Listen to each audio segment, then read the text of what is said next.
and welcome to the new episode of Toptalk. My name is Rusif Huseynov, and today I'm joined by Mark Katz, professor at George Mason University's Schar School of Policy and Government, and a leading expert on Russian foreign policy and the post-Soviet space.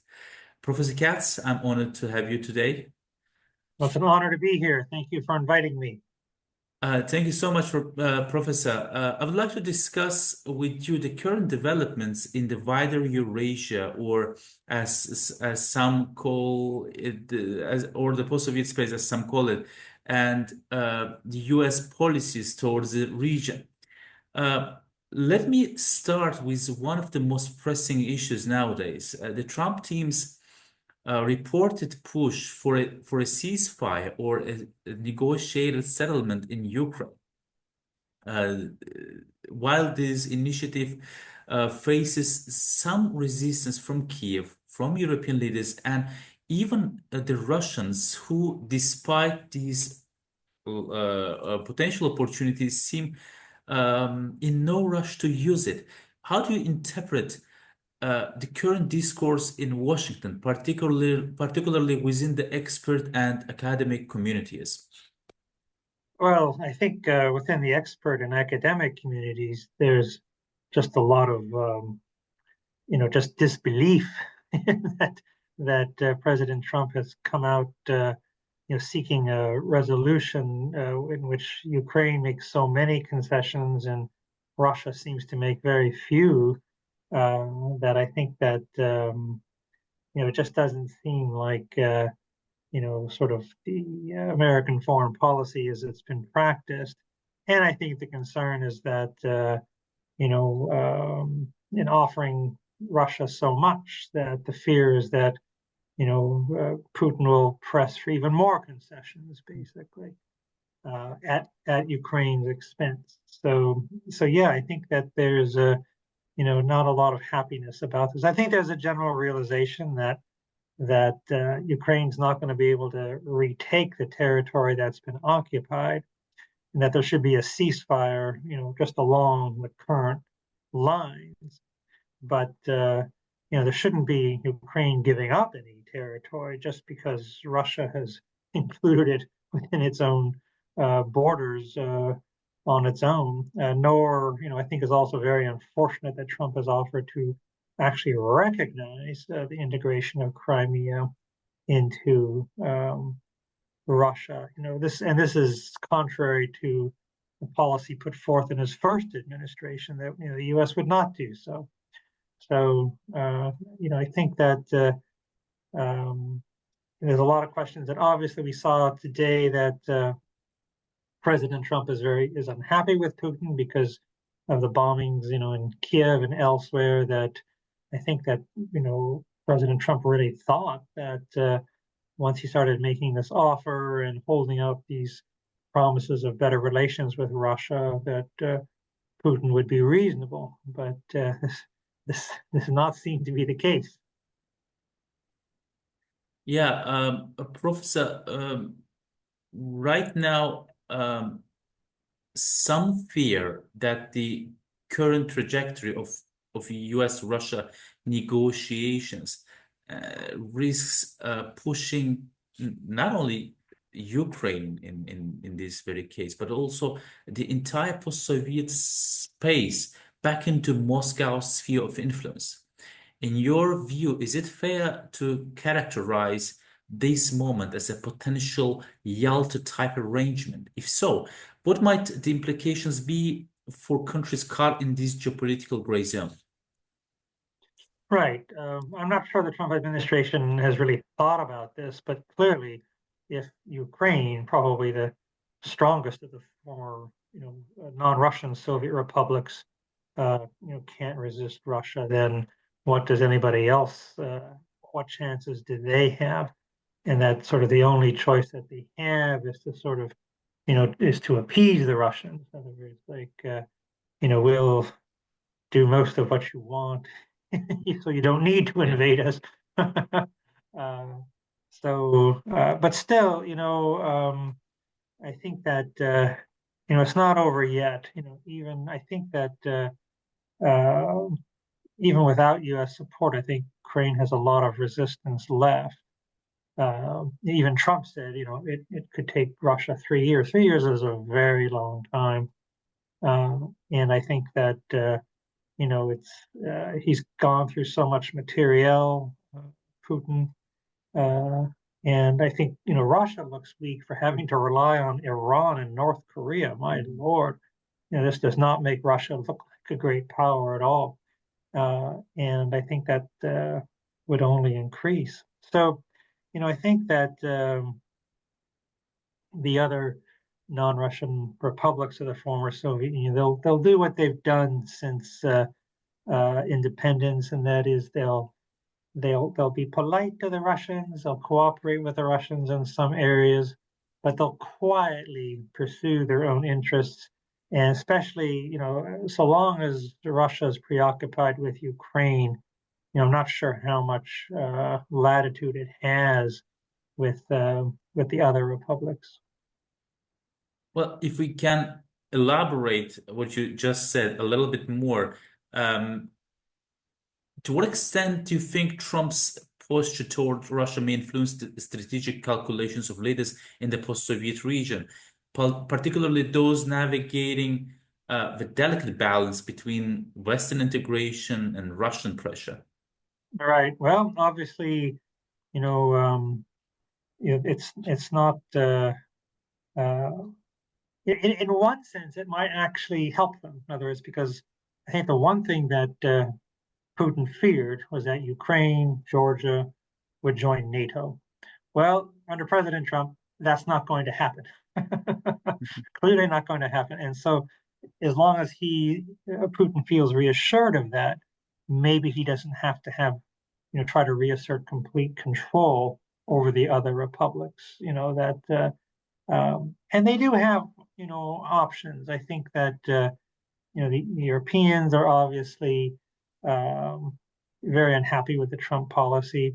I think China also, may, China has interests in all of these republics, and it doesn't want Russia stomping on these. And I think, I just remember during the 1970s when there was a widespread perception that the U.S. was really on the decline. And what happened was that America's adversaries tended to really turn against each other. Soviet Union and China, in particular. In other words, that international relations doesn't end uh, if America is seen to be on the decline. Then just other competitions heat up, and I think there's lots of opportunities for other countries, and also obviously, you know, in the Caucasus, countries can turn to China. Some are turning to India. Obviously, Turkey plays a huge role. So, I think that it's they're not just left. You're not just left with Russia. That's for sure. Yeah. Uh, a few moments ago, I mentioned uh, the Yalta type arrangement, but there are also other comparisons, especially to the infamous Munich Agreement of the 1930s. You also said that many policymakers in Washington may not even be aware or may not even realize that their appeasement-oriented approach to Putin might not deter his geopolitical ambitions, but potentially embolden them. Because if we remember what Winston Churchill said back then, that the European leaders were given the choice between war and dishonor.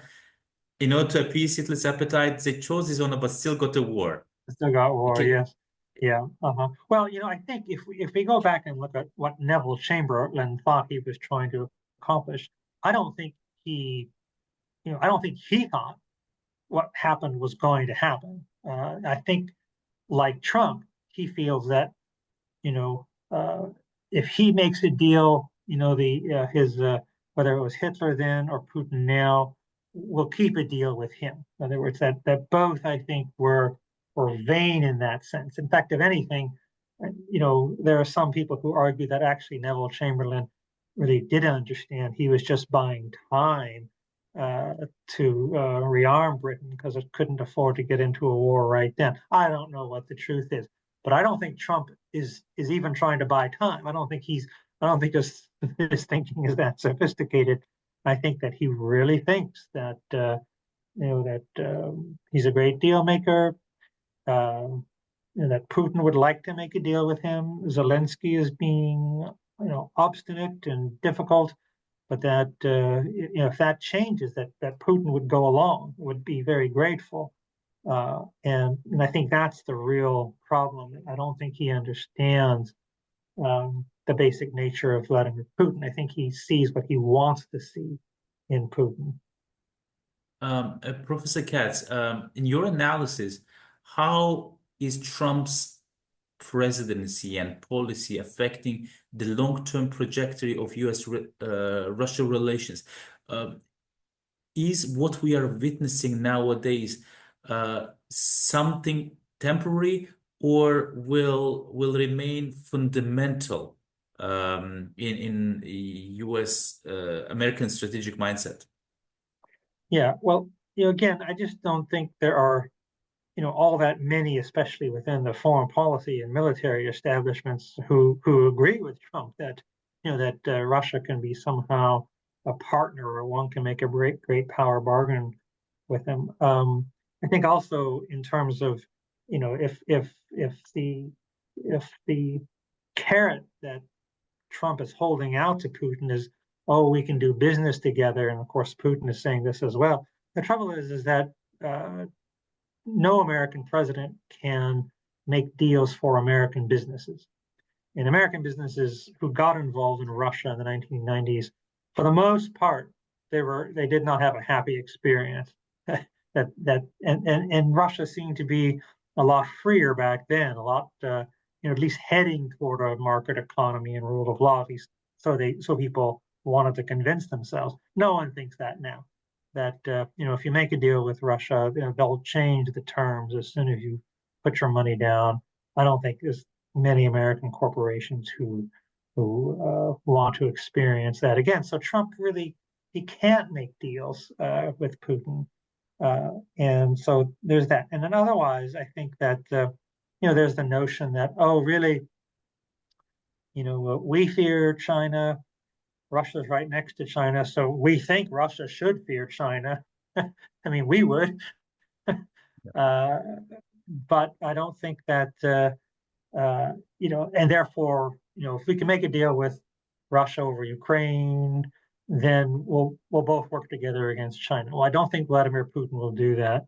I think that he relies on China too much. I think also that he sees China as a country that also is very fearful of any kind of democratization. And I think someone like Putin, he's very afraid. Well, how long are you going to have Trump there? That something can happen. Whatever deal one makes with the Americans, it'll be reversed by the next president. Probably will be.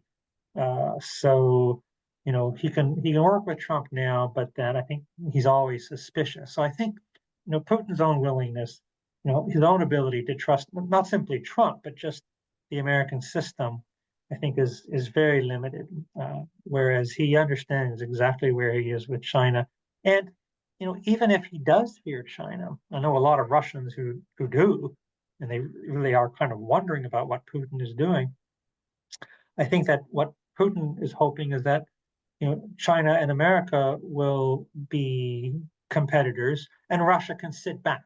In other words, that Russia can be the one that benefits from conflict and tension between China and the U.S. That they'll both have incentive to court Russia. That's what Putin wants, not to actually side with America against China, not at all. Yeah. Well, thank you so much, Professor Katz, for your expertise. It was a great pleasure to hear your thoughts about the current developments, especially to understand what was going on in Washington. Very good. Well, it was great talking with you.